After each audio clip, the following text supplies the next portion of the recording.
There are those who will tell you that you should never criticize your spouse. I don't think that's biblical.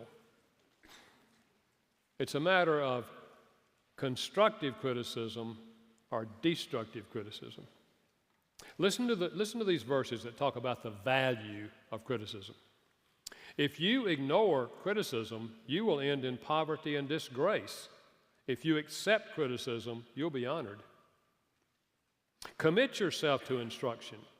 Open your ears to hear words of knowledge. Valid criticism is as treasured by the one who heeds it as jewelry made from finest gold. Wounds from a friend are better than kisses from an enemy. Therefore, let us pursue the things which make for peace and the things by which one may edify another or build up another. We're to be speaking the truth in love so we can grow up in all things into Him who is the head, Christ. The fact is, all of us need criticism. Number one, choose your setting. By setting, I mean three things. The time. The time should be after a meal, never before a meal. When we're hungry, we're irritable. That's not the time to bring up something that irritates you. Share your criticism after the meal, not before the meal. The second part of the setting is the place, and the place should be in private, never in front of other people. When you bring up something that bugs you, something you wish your spouse would change, and you do it in front of other people, it is a put down. Even if you couch it in humor, which we often do. Third part of the setting is the feelings of your mate. Do they feel like they could take a criticism tonight? Some nights we can't. Some nights we've had it. Everything we've touched all day long has gone wrong. Everybody and his brother has been on our back. And now we get home and our spouse criticizes us and we explode. Why did we explode? Because their criticism was the straw that broke the camel's back. How do you find out if your spouse is emotionally ready to receive a criticism? Best way I know, you ask. You just say, honey, would this be a good night to give you a criticism? They either say yes or no. And if they say no, I can almost guarantee you they'll be back in less than an hour. And they'll say, about that criticism, what did you have in mind? I mean, they're dying to know. And you say, no, honey, it can wait till tomorrow night or even next week. You just tell me when you're ready. Well, I'm feeling better now. I think I can handle it now. But you help them get ready. Don't ever hit them broadside.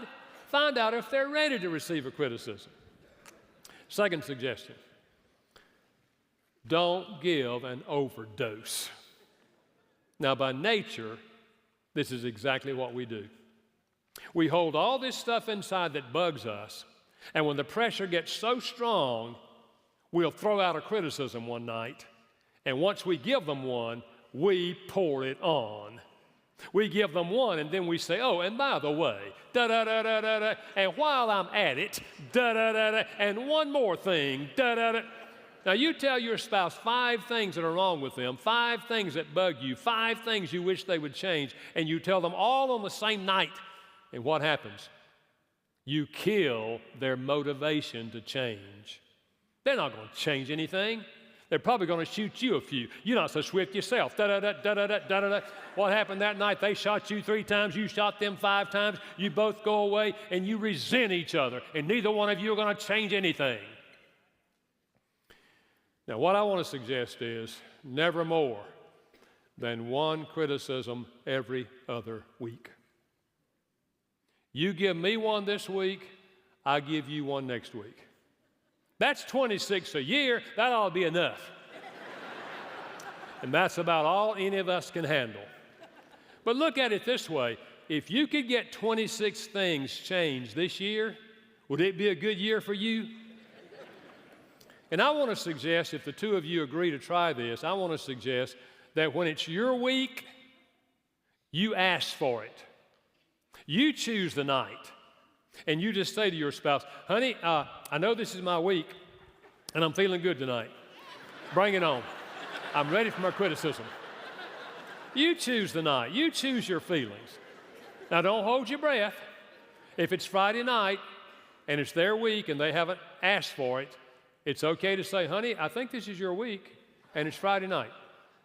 I'm ready tonight. I can do it tomorrow. I do it Sunday. Whatever, baby, you just let me know. But I want you to know I'm ready, okay? But it's far better if you choose the night and you ask for it. Third suggestion, couple your criticism with compliments.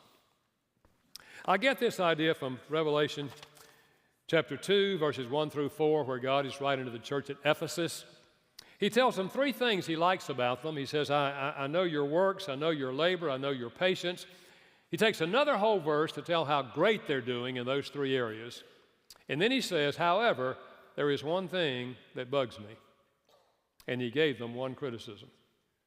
3 compliments and 1 criticism. Not a bad ratio.